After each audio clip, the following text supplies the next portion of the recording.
Hello everyone, welcome to our channel. आज हम पढ़ेंगे ज्योग्राफी क्लास 7 का चैप्टर 3 आवर चेंजिंग अर्थ। जो हमारे चेंज में अर्थिंग में क्या हो रहा है, चेंजिंग हो रही है। जैसे कि हमने चैप्टर 2 में पढ़ा था कि हमारा अर्थ क्या है, डायनेमिक अर्थ है। डायनेमिक मतलब कि हमारे अर्थ में चेंजेस देखने को मिलते हैं, वो चाहे कैसे भी हों, अंदर चेंज हो, इंटीरियर चेंज हो या फिर एक्सटर्नल चेंज हो, बाहर के चेंज हो या अंदर के चेंज हो। तो वही चीज़ें आज हम पढ़ने वाले हैं। जैसे कि इसमें आगे बता रखा है कि लिथोस्फीयर जो होती हैं, जहाँ पे लिथोस्फीयर कौन सी एरिया होता है, जहाँ पे हम रहते हैं या फिर जहाँ पे लैंड होती है, अर्थ की लैंड वाला एरिया, उसे कहते हैं लिथोस्फीयर। तो is a broken into a number of plates known as lithospheric plates.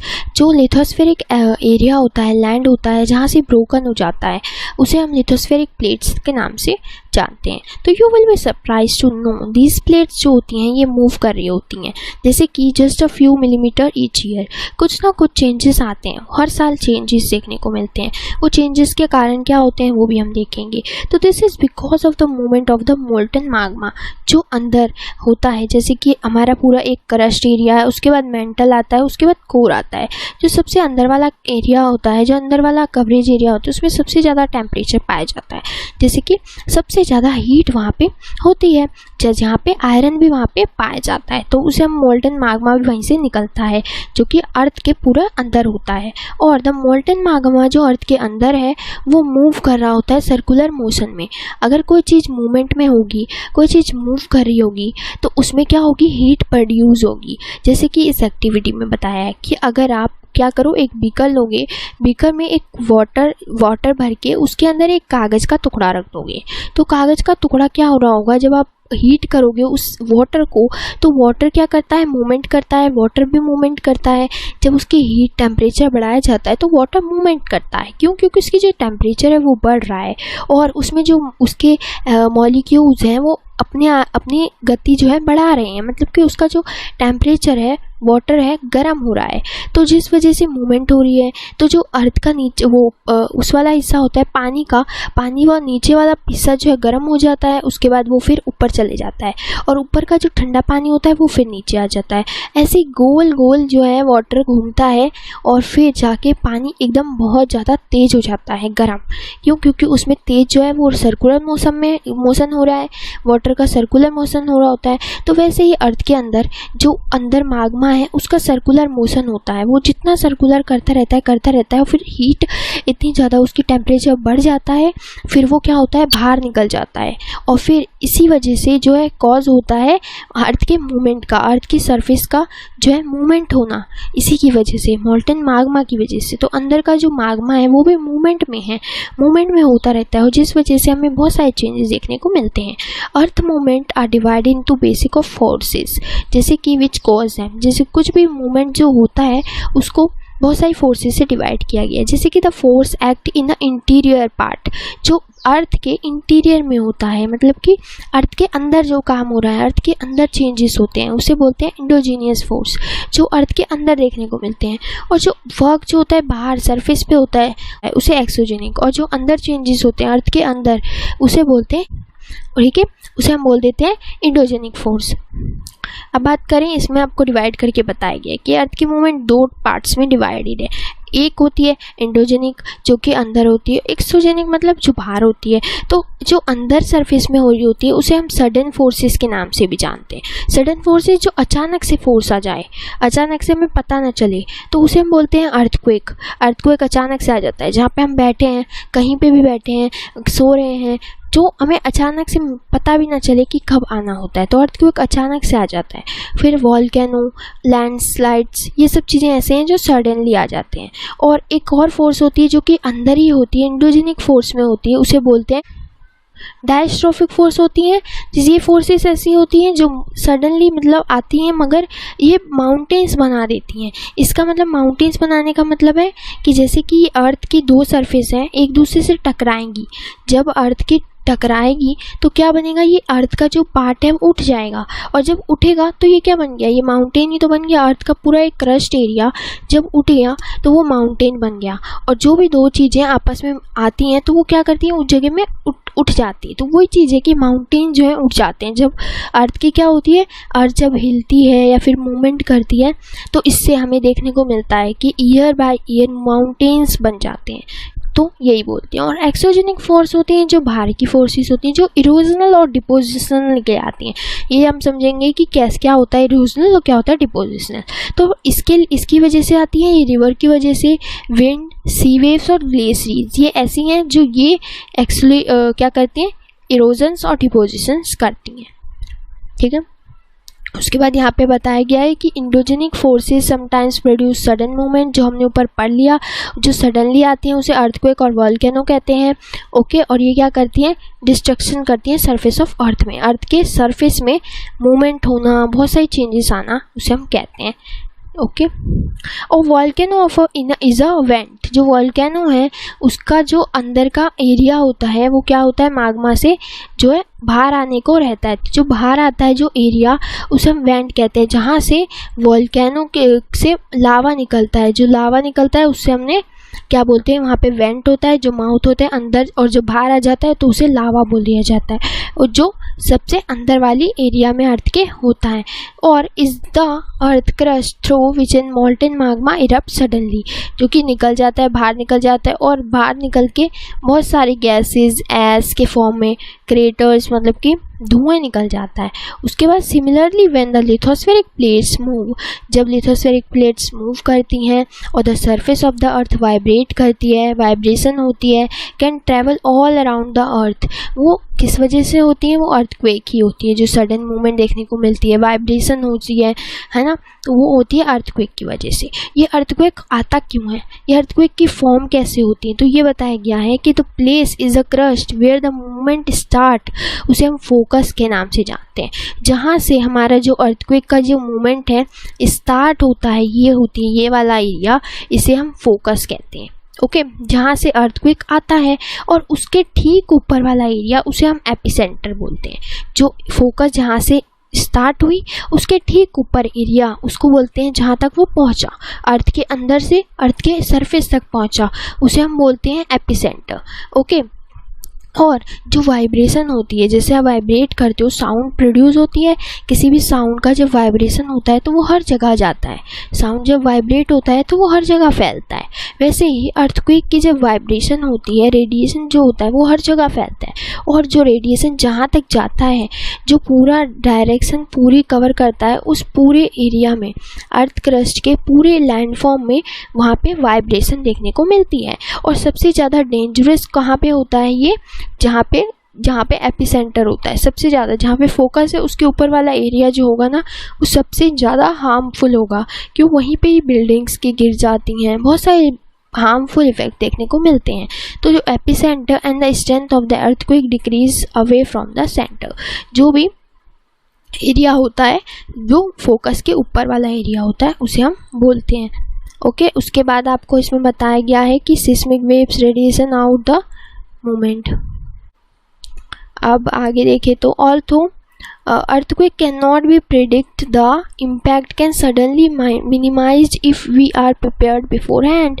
अगर हम प्रिपेयर रहें तो ये हमारी जो चांसेस हैं, खतरे का चांसेस कम हो जाते हैं अगर हम उसके लिए प्रिपेयर रहें। तो सम कॉमन अर्थक्वेक जो होते हैं, प्रिडिक्शंस मेथड जो होते हैं, बचाव के तरीके जो होते हैं, वो locally by people included suddenly, जैसे कि इसमें भी पता चल जाता है कि जैसे कुछ पीपल जो होते हैं वो क्या करते हैं, जैसे कि मेथड होते हैं जिससे पता चल जाता है कि हम कैसे बच सकते हैं। और कुछ एनिमल्स होते हैं जिन्हें पहले ही पता लग जाता है, जैसे कि डॉग्स हो गए, कैट्स हो गए, इन्हें बहुत जल्दी सुनाई दे देता है कि अर्थक्वेक आने वाला है। फिशेस जो होती हैं वो पानी के अंदर ही बहुत ही झटपटाने लगती हैं। स्नैक जो होते हैं वो अपनी सरफेस से, अपनी बिल से बाहर आ जाते हैं, क्यों, क्योंकि इन्हें पहले ही पता चल जाता है कि क्या हो रहा है। अर्थक्वेक जो होती है आवाज़ होती है, या फिर कह सकते हैं महसूस हो जाता है इन लोग एनिमल्स को। ओके। और जो यहाँ पे बताया था कि गुजरात में सबसे ज़्यादा अर्थक्वेक हमें देखने को मिला था, जो कि भुज एरिया में 2001 के टाइम पे। तो इन लोगों ने क्या क्या किया था वो सब है। और इसमें बताया गया है कि हम कैसे बचाव कर सकते हैं।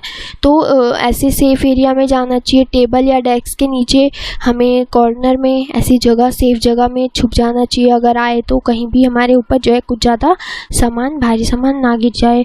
और अगर कह सकते हैं कुछ ऐसी जगह में नहीं जाना चाहिए जहाँ पे फायर हो, है ना, जहाँ पे चिमनीज़ हो, जहाँ पे इलेक्ट्रिसिटी की काम हो, तारें हों, या फिर मिरर और फ्रेम्स की जहाँ पे जगह हो, जहाँ पे अपने वहाँ पे नहीं जाना चाहिए। और हमें पहले से अरेंजमेंट्स करनी चाहिए, है ना, ताकि हम और बता सकें कि हम उससे बचाव कर सकें। अवेयर रहना चाहिए और स्प्रेड अवेयरनेस फैलानी चाहिए फ्रेंड्स, फैमिली मेम्बर्स की। और यहाँ पे आपको एक इम्पॉर्टेंट बात बोली गई है कि an earthquake is measure with a machine, उसको सिस्मोग्राफी बोलते हैं। जिस मशीन से हम चेक करते हैं ना अर्थक्वेक कितना है, क्या है, उसे हम सिस्मोग्राफर कहते हैं। ठीक है, remember that is very important. और the magnitude of the earthquake कितना होना चाहिए, जो हम किससे नापते हैं, रिक्टर स्केल जो होता है उससे नापते हैं कि कितना स्केल से कितना आया। सिस्मोग्राफर से तो पता लगता है हमें कितना कैसा आया, उससे नापते हैं। फिर एक स्केल होता है, उससे हम क्वांटिटी नापते हैं कि उसमें कितनी उसकी है रही है। जैसे कि 2.0 है, वो थोड़ी कम रहती है। अगर और बढ़ जाए, 5.0 बढ़ जाए तो थोड़ी और कॉजेज जो होते हैं डैमेज कर देते हैं, चीज़ें जो हैं, बिल्डिंग जो हैं गिर जाती हैं। उसके बाद 6.0 को और हायर कहते हैं, और 7.0 फिर और हायर। तो हायर बढ़ता रहता है, जो नंबर होता है वो और ज़्यादा बढ़ जाए, 2.0 से ज़्यादा हो जाए और ज़्यादा हो जाए तो हमें खतरा रहता है। तो ये हमने सिस्मोग्राफर से हम नापते हैं। इसका एक मशीन होती है सिस्मोग्राफ, जिससे हम अर्थक्वेक को नापते हैं। मेजर लैंडफॉर्म्स क्या होते हैं, मेजर लैंडफॉर्म्स के बारे में इसमें बता रखा है कि कैसे हम the landscape is being continuously warm away by 2 process. इस 2 प्रोसेस से हमें, जैसे कि एक है वेदरिंग एंड इरोजन, एक होती है वेदरिंग और एक होती है इरोजनल। तो इरोजन और वेदरिंग के बारे में जानते हैं। तो weathering is the breaking up of the rocks of the earth surface.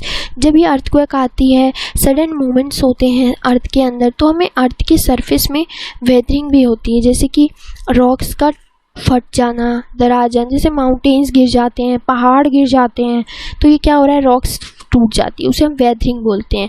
और इरोजन किसे बोलते हैं, is a wearing away the landscape by different agents. जैसे कि एक अगर हम सिंपल लैंग्वेज में बोले कि जो वाटर, विंड, आइज, ये सब जो होते हैं, ये क्या करते हैं, एक चीज़ को, जैसे इरोडेड मटेरियल है, कोई जमा हुआ मटेरियल हो गया, जैसे कि मिट्टी, सैंड हो सकती है, रॉक्स हो सकते हैं, जो साइड में पड़े रहते हैं, रिवर्स के साइड में पड़े रहते हैं, और वो बहा के ले जाते हैं। जैसे कि विंड बहा के ले जा सकती है, वाटर और आई, ये सब चीज़ें बहा के जब उसे ले जाती हैं और एक जगह जमा, कहीं और जाके जमा हो जाते हैं, उसे ही कहते हैं हम इरोजन। और इरोडेड मटेरियल जो होते हैं, इरोडेड मटेरियल कौन से हो सकते हैं, ग्रेन्स ऑफ सैंड हो सकते हैं, सैंड हो सकती है ना, और क्या हो सकते हैं, रॉक्स हो सकते हैं। बहुत सारी चीज़ें ऐसी होती है जो कि इरोडेड मटेरियल में आती हैं। और इस carried away transport by water, wind in सब के साथ बहाया जाती हैं और फिर इवेंचुअली डिपॉजिट हो जाती हैं। डिपॉजिट मतलब एक जगह रुक जाके वहीं पे एक जगह इकट्ठी हो जाती हैं सारी चीज़ें।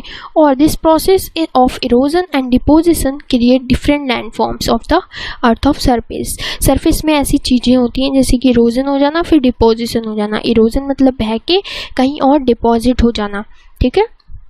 जैसे कि डिपॉजिट हम करते हैं, मनी में पैसे, बैंक में पैसे डिपॉजिट करते हैं, मतलब कि एक जगह उसे डिपॉजिट कर देते हैं, उसे कहते हैं डिपोजिशन। तो वैसे ही एक जगह इरोडेड मटेरियल जमा हो जाते हैं तो उसे बोलते हैं डिपोजिशनल, ठीक है। और अगर हम देखें यहाँ पे रिवर की, work of a river, river क्या करती है, रिवर कैसे करती है, तो river running water in a river eroded the landscape में, एरिया में, लैंड वाले एरिया में जब वाटर जो है, रिवर जो है बहती है, फिर क्या होता है, व्हेन द रिवर जो होती है tumbles at steep angle over very hard rocks, उसके बीच में रिवर्स है, रिवर्स के बीच में हार्ड रॉक्स भी आएंगे, सॉफ्ट वैली ऐसी आती हैं जो कि जैसे हमें यहाँ पे पिक्चर में बता रखा है कि हार्ड रॉक्स है, हार्ड रॉक्स के नीचे जब पानी जो है बहता है और वो कोई भी उसे जगह नहीं मिलती, सीधा बहुत ही ऊपर से बह के आता है, तो उसे हम लैंडफॉर्म्स कह देते हैं। जैसे कि प्लेन एरिया, जैसे कोई प्लेन एरिया है, उसके उसके यहाँ तक जैसे एरिया रुक गया, वहाँ से पानी बह के आ रहा है, तो जो सीधा नीचे सडनली गिरता है, पानी बहुत ऊपर से नीचे गिरता है, तो उसे हम कह देते हैं वाटरफॉल, वाटर का गिरना, ठीक है। और इसमें आपको ये बता रखा है ऊपर, इसमें आपको बता रखा है कि there are thousand of small waterfalls, बहुत सारे ऐसे वाटरफॉल्स हमें देखने को मिलते हैं वर्ल्ड में, बहुत सारे ऐसे वाटरफॉल्स हैं। तो अगर हम बात करें सबसे हाईएस्ट वाटरफॉल एंगल फॉल्स है, जो कि कहाँ पे, वेनेजुला में है, जो कि साउथ अमेरिका में पड़ता है। और अदर वाटरफॉल नायग्रा वाटरफॉल जहाँ पे होता है वो है लोकेटेड है बॉर्डर कनाडा और यूएसए के बॉर्डर में, ओके, और भी नॉर्थ अमेरिका में। एंड विक्टोरिया फॉल्स जो है वो बॉर्डर है जाम्बिया एंड जिम्बाब्वे, जो कि अफ्रीका में है। ये सब ऐसे नाम से जो कि पूछे भी जाते हैं, ओके। अब as a river enter in a plain, कोई भी रिवर एक प्लेन एरिया में एंटर करती है, ट्विस्ट और टर्न होती है। जैसे कि एक प्लेन एरिया है, कोई एक प्लेन हमने यहाँ पे एरिया देख लिया, जैसे कि पार्क हो सकता है या फिर कोई भी ऐसा एरिया हो सकता है। जब वहाँ पे से रिवर कोई पानी एंटर करेगी, तो जो एंटर कर रही है वो कैसे मूव करेगी, सीधी तो मूव नहीं करेगी, लाइन से ऐसे सीधी नहीं जाती। रिवर हमेशा ऐसे ट्विस्ट और टर्न होके जाती है जब वो उसका बहाव जो है कम होता है। जब बहाव कम होगा तो वो क्या करेगी, ऐसे ट्विस्ट और टर्न होके जाएगी। तो जो एरिया में से वो टर्न ले रही है, ऐसे गोल एरिया बना रही है, और ये दो एरिया बना रही है।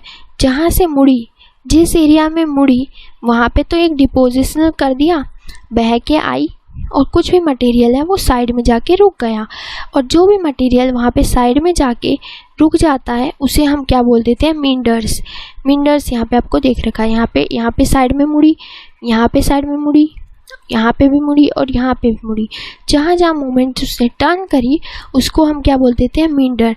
और ड्यू टू कंटिन्यू इरोजन और depositional along the side of the meander, जब यहाँ पे कंटिन्यूसली इरोजन होता है, डिपोजिशनल होता है, जैसे कि कोई सॉइल है, पत्थर है, वो कंटिन्यूसली डिपॉजिट होता जा रहा है कहीं पर भी, ओके। तो क्या हो रहा है, वहाँ पे डिपोजिशन होने के बाद वो क्या करेगा, वो पूरी जगह को ऐसे घेर लेगा। जब ज़्यादा भर जाती है, रॉक्स बढ़ गए, मिट्टी बढ़ गए, तो ये पूरी एरिया क्या हो गई, यहाँ पे ऐसे बंद हो गई। सपोज करो ये पूरा एरिया जब बंद हो गया तो पानी कहाँ से जाएगा, यहाँ से नहीं जाएगा, वो अपनी जगह जो है वो चेंज कर लेगा। जब वो जगह चेंज कर लेगा और कुछ एरिया जो है वो कट जाएगा, उसे हम ऑक्सबोले कहा जाता है। ऑक्सबोले किसे कहते हैं, जब रिवर्स को जब हम इरोजन और डिपोजिशनल पूरा भर जाता है, उस वजह से जो जगह है उसकी बंद हो जाएगी।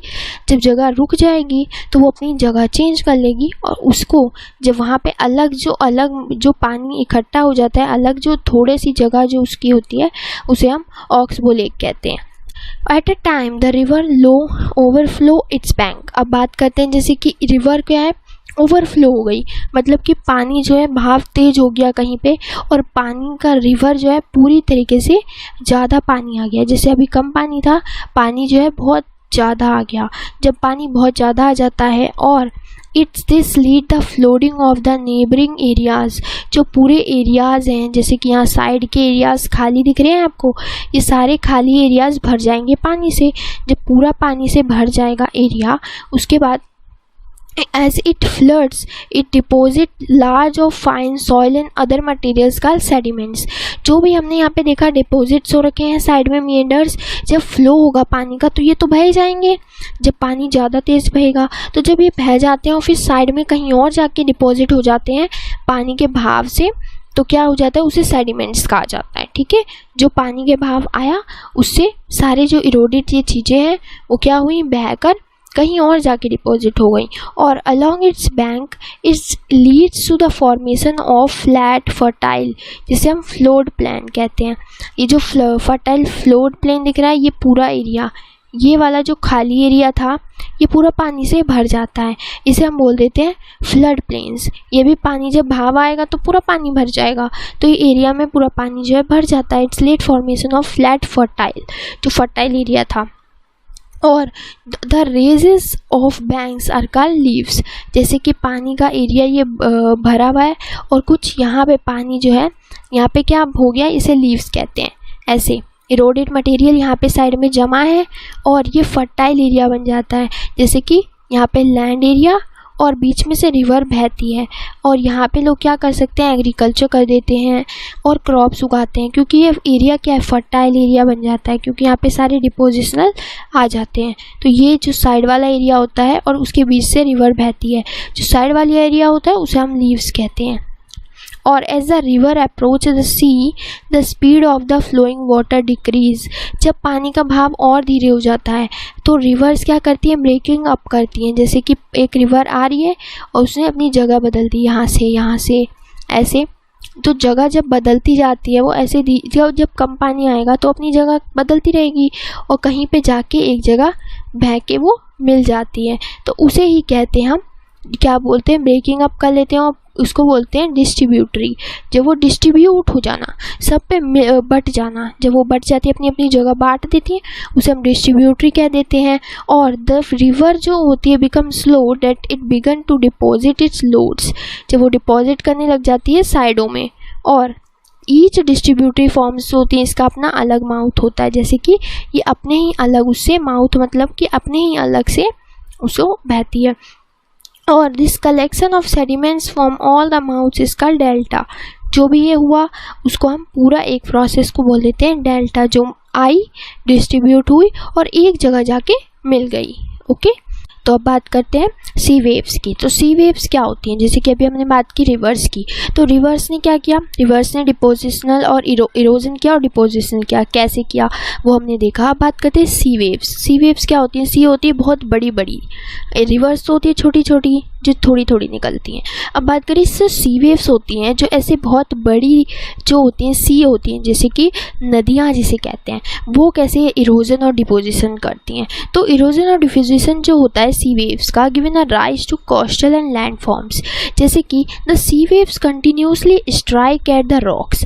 इसमें बोला गया है कि जैसे आपको यहाँ पे सी जो होती है, नदियाँ होती हैं, उसके बीच में पत्थर दिखते हैं जो बहुत बड़े बड़े पत्थर होते हैं। उसके बीच में आपको देखा होगा कि ऐसे जो है थोड़ी गुफा सी बन जाती है, और ये गुफा जैसे शुरुआत होती है पत्थर की। तो एक जगह कोई रिवर जो है, एक जगह आप कुछ भी लगातार मारते रहोगे, कुछ भी लगातार पड़ता रहेगा, लगातार होता रहेगा।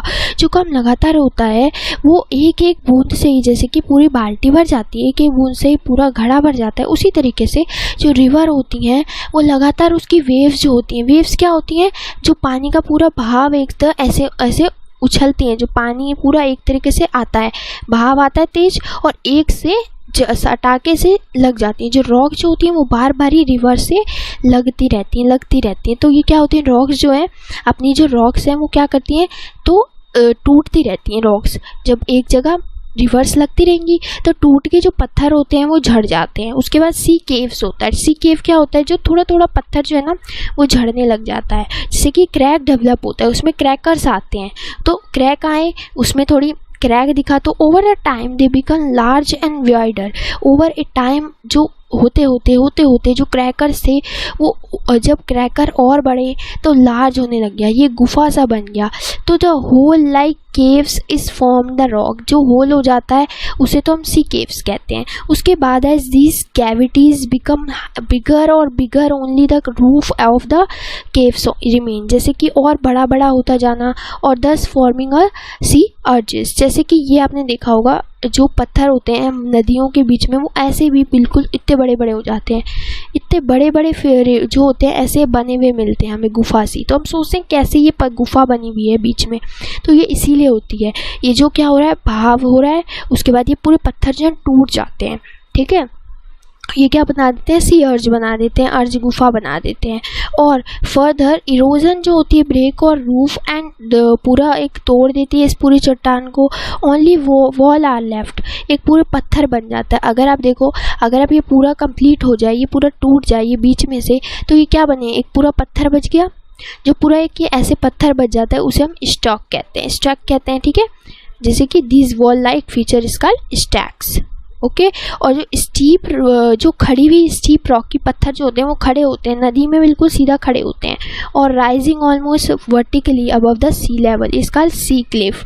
जो वर्टिकली खड़े होते हैं, जैसे कि जो नदी है, नदी के भी ऊपर नदी के बहुत ऊपर ऊपर तक पत्थर की पूरी चट्टानें बनी रहती हैं, उसे कहते हैं सी क्लिफ। जहाँ तक पानी जो है नहीं जा पाता, जहाँ तक पानी नहीं जा पाएगा तो वो क्या होगी, वो तो नहीं टूटेंगी और वो बहुत ऊपर तक जो होती है चट्टानें बनी रहती हैं, उसे बोलते हैं सी क्लिफ्स। तो ये 3 नाम है, सी केव्स जो थोड़े से क्रैकिंग आ जाते हैं, और सी अर्थ जो गुफा सी बना देते हैं, जो पूरे पत्थर को वो पूरा तोड़ देते हैं, वो बिगर बन जाता है साइज़। उसके बाद आता है स्टैक हमने देखा जो पूरा एक वर्टिकली साइज़ का पत्थर जो है खड़ा हो जाता है, जो यहाँ पे देखा।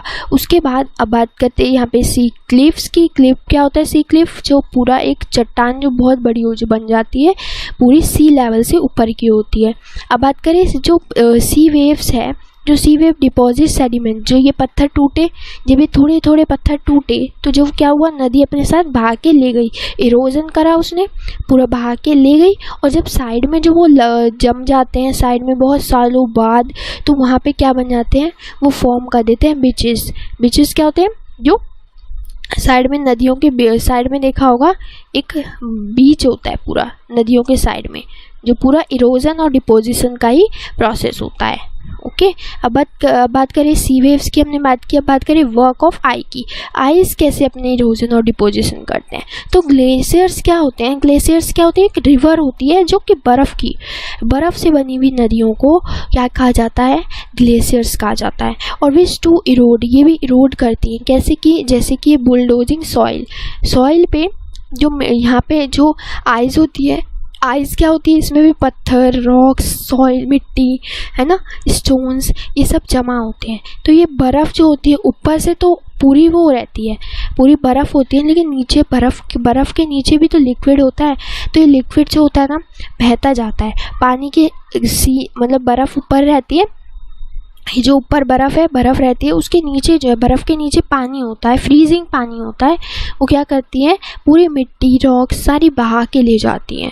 ठीक है, ये भी इरोजन करती हैं। उसके बाद जब लगातार ये जब डिपोजिशन इरोजन होता रहता है, एक जगह जब मिट्टी है जहाँ पे पानी लगातार जाएगा, बहता जाएगा, तो ये बहुत बड़ा होल हो जाता है। और जब बहुत बड़ा होल हो जाता है तो वहाँ पे फिर क्या होता है, होल होने के बाद पानी जमा हो जाता है। तो देखा होगा आपने बहुत सारी जगह में ऐसे लेक्स बने होते हैं, छोटे छोटे ऐसे पानी के लेक्स देखे होंगे, ऐसे छोटे छोटे होते हैं जिसमें पानी जमा होता है, पानी बना होता है, उसे कहते हैं लेक्स। तो वो जो पानी इरोजन हुआ है, मिट्टी जब वहाँ से गड्ढा बन गया तो वहाँ पे जब पानी जमा हो गया तो वो ब्यूटीफुली लेक जो है बन जाता है। और the material carried by glaciers such as rocks और बिग और स्मॉल रॉक्स, सैंड, स्लिट्स, जो कि वो डिपॉजिट कर देते हैं एक जगह, फिर डिपॉजिट करते हैं तो एक जगह देखा है आपने यहाँ पे पत्थर जो है डिपॉजिट होके, उसे बोल देते हैं हम ग्लेशियर मोरेन्स बोल देते हैं। और अब बात करें वर्क ऑफ विंड की, हवा भी डिपोजिशन और इरोजन करती है। इरोजन और डिपोजिशन हमने किस में देखा, फर्स्टली रिवर में देखा, फिर हमने आइस ग्लेशियर्स में देखा है ना, और सी में देखा, और अब देखते हैं विंड में भी इरोजन और डिपोजिशन होता है। तो have you seen visit desert area, अगर आप डेजर्ट एरिया में विजिट करें तो कुछ इस तरीके का डेजर्ट एरिया होता है, जैसे कि कहीं आपने देखा है उठा हुआ, फिर कहीं पे एकदम ज़मीन, फिर और ऊपर जाएंगे तो और उठा हुआ, फिर ऐसे उठा हुआ, है ना, दिख रहा है आपको, उठा हुआ होता है। तो ये यहीं पे डेजर्ट वाली एरिया होती हैं। और अगर हम देखें तो, और सैंड डन्स क्या होते हैं, सैंड डन्स यही होते हैं जो उठे हुए होते हैं ऐसे। Okay, in activity agent erosion और deposition of the desert by wind. तो ये जो इरोजन और डिपोजिशन होता है डेजर्ट एरिया में, ये हवा के थ्रू होता है। विंड में जैसे कि मिट्टी होती है, मिट्टी तो बहुत ही हल्की होती है, मिट्टी इतनी तेज़ उड़ के जाती है कि बहुत ही दूर वो चली जाती है और कहीं और जाके डिपॉजिट हो जाती है जहाँ पे विंड रुक जाती है। तो वहीं पे जाके क्या हो जाती है, मिट्टी जो है इकट्ठी हो जाती है, और जब वो इकट्ठी होती रहती है तो वो डिपॉजिट कर देती है। जब एक जगह मिट्टी इकट्ठी हुई, कहीं दूर से आके कहीं और रुक गई, तो वो क्या बना देती है, जब एक जगह मिट्टी इकट्ठी होती जाएगी तो वो बहुत बड़ा एक पूरा पहाड़ सा बना देगी। ठीक है, तो in desert area you can see rocks होते हैं जिसे हम मशरूम रॉक्स बोलते हैं। मशरूम रॉक्स कैसे होते हैं, मशरूम टाइप्स के होते हैं, कुछ इस तरीके से ऐसे। ओके,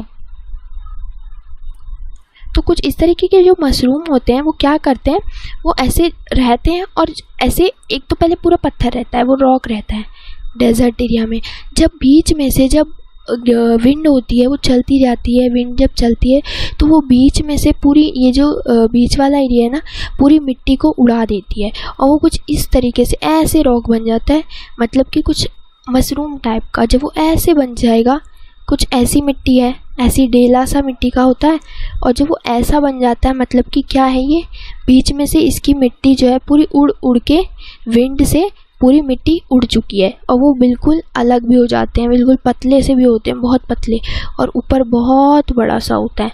जब आप देखोगे इसकी पिक मशरूम रॉक्स की तो आपको बहुत डेंजरस भी दिखाई देंगी। वो कुछ इतना बड़ा होता है और वो एक मिट्टी से उसमें ऐसे टिका रहता है, क्योंकि बीच वाली मिट्टी जो होती है उड़ जाती है उनकी, बिल्कुल लगातार विंड पड़ती रहेगी। जैसे वाटर पड़ता है ना, पत्थर में वाटर पड़ता है, वैसे इसमें विंड पड़ती रहती है और ये मशरूम रॉक्स बना देती है। और winds Erode the lower action, जो लोअर पार्ट होता है, और अपर पार्ट, जो लोअर पार्ट होता है वो क्या कर देती है, विंड से उड़ जाती है। और such rocks have narrow base, narrow होते हैं और वाइडर होते हैं टॉप से, जैसे कि मैंने आपको बताया, जो टॉप से एकदम वाइडर होते हैं और नीचे से बिल्कुल ऐसे नैरो होते हैं, बिल्कुल पतले, ठीक है, और टॉप से बिल्कुल बहुत बड़े होते हैं। क्योंकि यहाँ पे ऐसे यहाँ पे विंड पड़ी और ऐसे यहाँ पे विंड पड़ी, जो एक दूसरे से विंड टकराई तो क्या हुआ, मिट्टी उड़ती गई तो ऐसे ये पतले हो जाते हैं। और when a wind blow and lift the transport sand from one place to another, एक मिट्टी गई एक जगह से कहीं दूर जाके डिपॉजिट हो गई, इसे बोलते हैं विंड वाला डिपोजिशन इरोजन, ठीक है। और इस ब्लो द सैंडफॉल, कहीं और जाके डिपॉजिट हो जाती है और वो हिल स्ट्रक्चर बना देती है, बहुत पूरा सैंड का एक डंस बना देती है, जैसे कि पूरी उठाव सैंड देखिए पूरी कहीं उठी रहती है और कहीं बैठी रहती है, कहीं पे नीचा होता है कहीं पे ऊंचा होता है, तो कहीं पे जो हवा होती है, विंड होती है, वहाँ पे डिपॉजिट हो जाती है जाके। और when the grains of sand जो होती है वो वेरी हल्की होती है, बहुत ही हल्की सी होती है और कैरी करती है बहुत बड़ा डिस्टेंस कैरी कर लेती है, तो हवा तो हल्के से में ही उड़ा के ले जाएगी उसे, तो इतनी हल्की होती है तो कहीं और जाके वो डिपॉजिट हो जाती है। और वो very deposit in a large area, उसे जो लार्ज एरिया होता है वहाँ पे उसे बोल देते हैं लुइस। और लार्ज डिपॉजिट जो होते हैं लुइस, वो कहाँ पाए जाते हैं, कहीं चाइना वाली एरिया में ये पाए जाते हैं। तो आप देखना इसकी फ़ोटो भी दिखाई देती है लुइस की, बहुत बड़े बड़े चट्टान जिसे हम कहते हैं, ये चाइना में भी दिखाई देते हैं। क्योंकि यहाँ से जाके विंड कहीं दूर जाके डिपॉजिट हो जाएगी चाइना वाली एरिया में, है ना, तो वो वहाँ पे जाके डिपॉजिट हो जाती है, ठीक है। तो थैंक यू सो मच, आपको ये चैप्टर अच्छा लगा हो, थैंक यू सो मच।